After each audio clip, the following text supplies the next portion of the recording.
தின அரசியல் பார்வையாளர்கள் அனைவருக்கும் வணக்கம்.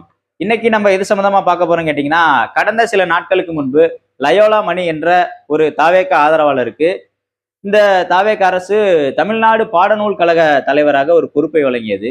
இந்த சம்பவம் சமூக வலைதளங்கள்ல பெரும் பரபரப்பை ஏற்படுத்தியது. ஒரு தகுதியே இல்லாதவருக்கு இந்த மாதிரி பொறுப்பு கொடுத்துருக்காங்கன்னு சொல்லிட்டு பல்வேறு கொத்தடிமைகள் அலறிக்கிட்டு இருந்தானுங்க. உள்ளபடியே லயோலா மணி இதற்கு தகுதியான நபரா இல்லையா அப்படிங்கிறத பத்தி தான் இந்த வீடியோல பார்க்க போறோம். வாங்க பார்க்கலாம்.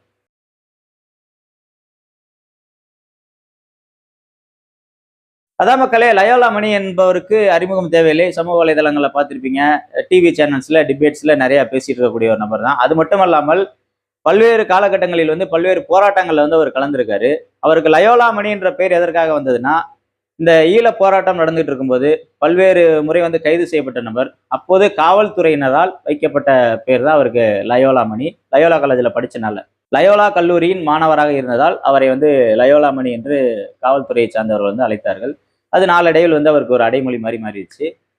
அவர் ஏதோ இன்னைக்கு அரசியலுக்குள்ள இன்னைக்கு விஜய் அவர்கள் கட்சி ஆரம்பிச்சதுக்கு அப்புறம் அரசியல் களத்துக்கு அதுக்கப்புறம் அவருக்கு ஏதோ பதவி கொடுத்த மாதிரி இன்னைக்கு இருக்கக்கூடிய இணையதள ஊப்பிகளும் கொத்தடிமைகள் ஒப்பாரி வச்சுக்கிட்டு இருக்காங்க.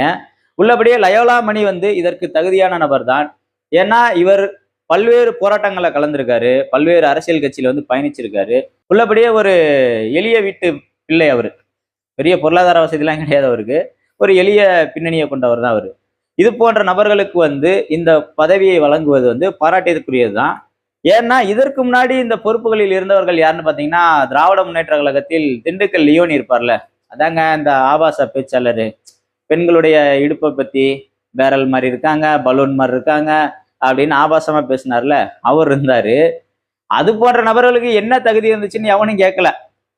தகுதியே இல்லாத நபர்களுக்கு துணை முதலமைச்சர் பதவியெல்லாம் கொடுத்தாங்க நம்ம திமுக கவர்மெண்ட். அதெல்லாம் யாரும் கேள்வி கேட்கல. சாதாரணமாக இருக்கக்கூடிய ஒருத்தருக்கு இவ்வளவு பெரிய ஒரு பதவி கிடைச்சிச்சுன்னு வைத்தறிச்சல். இது பரவாயில்ல. இப்ப இந்த கரூர் சம்பவத்துல உயிரிழந்தாங்கல்ல 41 குடும்பம், அவர்களுக்கு அரசு பணி கொடுக்குறாங்க. அதுக்கு இவனுங்க வாயில வயிற்றுல அடிச்சுட்டு அழுகுறானுங்க.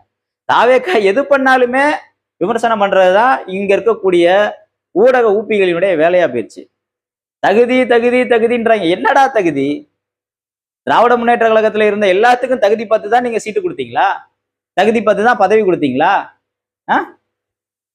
இப்ப அமைச்சர் இருந்தார்ல, முன்னாள் துணை முதலமைச்சர், அவருக்கு என்ன தகுதி இருந்துச்சு? அவர் எப்படி நீங்க துணை முதலமைச்சர் ஆக்குனீங்க? திராவிட முன்னேற்ற கழகத்தில் யாருக்குமே இல்லாத தகுதி எப்படி உதயநிதிக்கு மட்டும் இருந்துச்சு? ஏன் ஒருத்தர் கூட கேள்வி எழுப்பல? அப்படி நீங்க கேள்வி எழுப்பியிருந்தீங்கன்னா இன்னைக்கு லயோலா மணிக்கு நீங்க கேள்வி எழுப்புறது நியாயம். அன்னைக்கெல்லாம் வாயை மத்ததை மூடிக்கிட்டு கூப்பிட உட்காந்து இருந்துட்டு இன்னைக்கு ஒரு எளிய வீட்டு பிள்ளைக்கு ஒரு அரசு பதவி கிடைச்சிருக்குன்றத தாங்கிக்க முடியாம எவ்வளவு வன்மத்தை கக்குறீங்க, எவ்வளவு வன்மம்.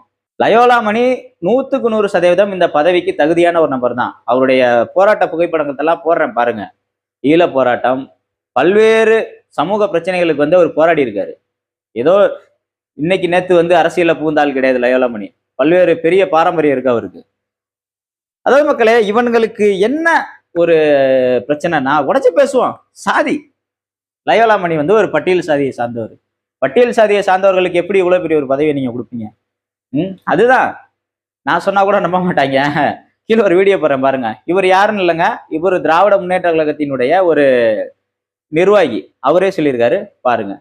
அப்படின்னு பாத்தீங்க அப்படின்னா, சமீபத்துல லயோலா மணி அப்படிங்கிறவர் தமிழ்நாடு பாடநூல் கழக தலைவரா நியமனம் பண்றாங்க. இதுல எல்லாரும் என்ன சொல்றாங்க அப்படின்னா, பல பேர் என்ன சொல்றாங்க அப்படின்னா, இவருக்கெல்லாம் என்ன தெரியும்னு சொல்லி இவரை கொண்டு வந்து தமிழ்நாடு பாடநூல் கழக தலைவரா போடுறாங்க. இது எப்பேற்பட்ட பதவி, எப்படிப்பட்ட மகான்கள் எல்லாம் வகித்த பதவி, இப்படிப்பட்ட ஒரு பதவிக்கு இவரை கொண்டு வந்து போடலாமா? இவருக்கெல்லாம் என்ன தெரியும்? இவரால் இதை நடத்த முடியுமா? இவர் அதுக்கு தகுதியானவரா? இவ்வளவு ஏளன கேள்விகளுக்கு அப்புறம் என்ன ஒளிஞ்சிருக்கு அப்படின்னு பாத்தீங்கன்னா, அவர் ஒரு பட்டியல் சாதியை சார்ந்தவர். நேரடியா அவர் பட்டியல் சாதியை போடலான்னு கேட்க துப்பில்லாத துப்புக்கெட்ட நபர்கள் நேரடி தாக்குதலை விட்டு இவருக்கு இவ்வளவு பெரிய பதவியா, இவர் இப்படி செஞ்சிருவாரா அப்படின்னு சொல்லி சுத்தி வளைச்சு பேசுறது பேர் தான் சமூக நீதி பல்லிழிக்கிறது.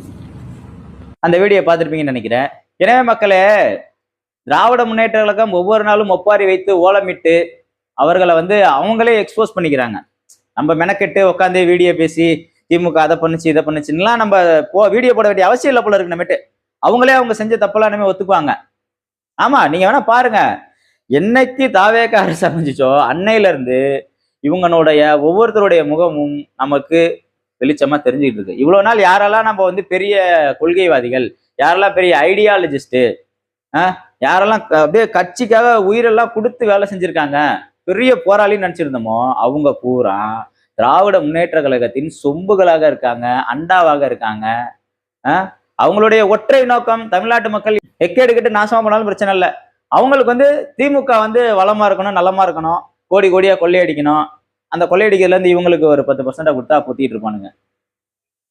பாத்துங்க மக்களே, எப்படி அரசியல் பண்ணிட்டு இருக்கானுங்க பாருங்க. அரசியல் பண்றது பிரச்சனை இல்லை. இவ்வளவு கீழ்த்தரமாக கேவலமாக ஒரு பட்டியல் சமூகத்தை சார்ந்தவர் வந்து ஒரு அரசு பதவிக்கு வந்துட்டாருன்றதை ஏத்துக்க முடியாம இன்னைக்கு இப்படி கதறிட்டு இருக்காங்க. இவங்க தான் சமூக நீதி காவலர்கள்னு நம்ம நம்பிக்கிட்டு இருந்தோம். நம்ம தான் முட்டாள். அவனுங்க சாதி வெறியோட தான் இருந்திருக்கானுங்க. நம்ம தான் இவங்கெல்லாம் பெரிய சமூக நீதி புடுங்கிகள் என்று நம்பிக்கொண்டு இருந்தோம். பல்வேறு நபர்கள் ஊடகத்துல உட்காந்து ஒப்பாரி வச்சிட்டு இருக்காங்க. ஏன் என்ன வந்தா என்ன என்ன பிரச்சனை உங்களுக்கு? காலங்காலமா நீங்களே எம்எல்ஏவா இருக்கணும், எம்பியா இருக்கணும், அமைச்சரா இருக்கணும், துணை முதலமைச்சரா இருக்கணும், அடுத்தடுத்து உங்க வாரிசுகள் வந்து பெரிய பெரிய பொறுப்புகளுக்கு வரலாம். அவங்களுக்கெல்லாம் தகுதி தராதெல்லாம் தேவையில்ல. யாராவது ஒரு பட்டியல் சாதியை சார்ந்த வந்து ஒரு பெரிய பொறுப்புல இருந்துட்டான்னா உங்களுக்கு தாங்காது. என்னங்கப்பா, கொஞ்சமா திருந்துங்க. தமிழ்நாட்டு மக்கள் உங்களை பார்த்துட்டு தான் இருக்காங்க. என்ன நீங்க இது போன்று கீழ்த்தரமான அரசியலை செஞ்சீங்கன்னா இன்னைக்கு எதிர்க்கட்சியா இருக்கீங்க. மீண்டும் மீண்டும் மக்களே நம்மளுடைய வீடியோக்களை தொடர்ச்சியா சொல்லிட்டு இருக்கோம். திராவிட முன்னேற்ற கழகத்தினர் தயவு கூர்ந்து புரிஞ்சுக்கங்க. இது போன்று மட்டமான கேவலமான அருவருக்கத்தக்க வகையில் நீங்க அரசியல் பண்ணீங்கன்னா நிச்சயமாக நீங்கள் எதிர்க்கட்சியா கூட இருக்க மாட்டீங்க. எடப்பாடி பழனிசாமி அவர்களுக்கு என்ன நிலைமை இன்னைக்கு இருக்கோ அதே நிலைமைக்கு நீங்க போவீங்க. கொஞ்சமாவது திருந்துங்க, திருந்துங்க. ஏன்னா உங்கள் பின்னாடி ஒரு பெரிய மக்கள் சக்தி இருக்கு. அவங்கள தவறா வழி நடத்தாதீங்க, தவறா வழி நடத்தாதீங்க. திராவிட முன்னேற்ற கழகம் வந்து எவ்வளவு சித்தாந்தங்களை உள்வாங்கிய ஒரு இயக்கமா இருந்துச்சு, இன்னைக்கு என்னவா இருக்குன்னு சுய பரிசோதனை பண்ணுங்க. உள்ளபடியே திராவிட முன்னேற்ற கழகத்தை உண்மையாக நேசிக்கக்கூடிய தொண்டர்கள் அதை புரிஞ்சுக்கிட்டு இன்னைக்கு கருத்தியலை பேசுறாங்க. இப்ப ஜென்சின்னு ஒரு கொத்தடிமை கூட்டத்தை உருவாக்கிட்டு இருக்கீங்களா, அவங்களெல்லாம் அவங்களுக்கு பிடிக்கல, உள்ளபடியே பிடிக்கல. அரசியல் பேசலாவனுங்க, அவதூறு பேசிட்டு இருக்கானுங்க, ஆபாசமா பேசிட்டு இருக்கானுங்க. என்ன அரசியல் பேசுறானுங்க? 1 to 1 அந்த ஜென்சி கூட்டத்தில் இருக்க எல்லாத்தோட நான் விவாதிக்க தயார். 1 to 1 பேசுவோமா? கருத்தியல திராவிட முன்னேற்ற கழகத்தினோட கொள்கை என்ன, கோட்பாடு என்ன, அதுபடி இன்னைக்கு நடக்கிறீங்களா? பேசுவோம். 1 to 1 சேலஞ்ச். வாங்க. ஒரு வெங்காயமே கிடையாது. விஜய் அவர்களை பத்தி பேசணும், ஆபாசமா பேசணும், அவங்க மனைவி பத்தி பேசணும், அவங்க குழந்தைங்க பத்தி பேசணும். இதுதானே அவங்க அரசியலா இருக்கு. வேற என்ன அரசியல் கருத்தியல் என்னத்தை நீங்க பேசுறீங்க? இணைய மக்களே புரிஞ்சுக்கங்க. இந்த நபர்கள்லாம் வந்து அரசியலுக்கே லாய்க்கு இல்லாத நபர்கள். இது போன்ற நபர்களை வந்து தேர்தல்களில் சரியான பாடங்களை நீங்க போட்டுங்க. அவ்வளவுதான். நன்றி, வணக்கம்.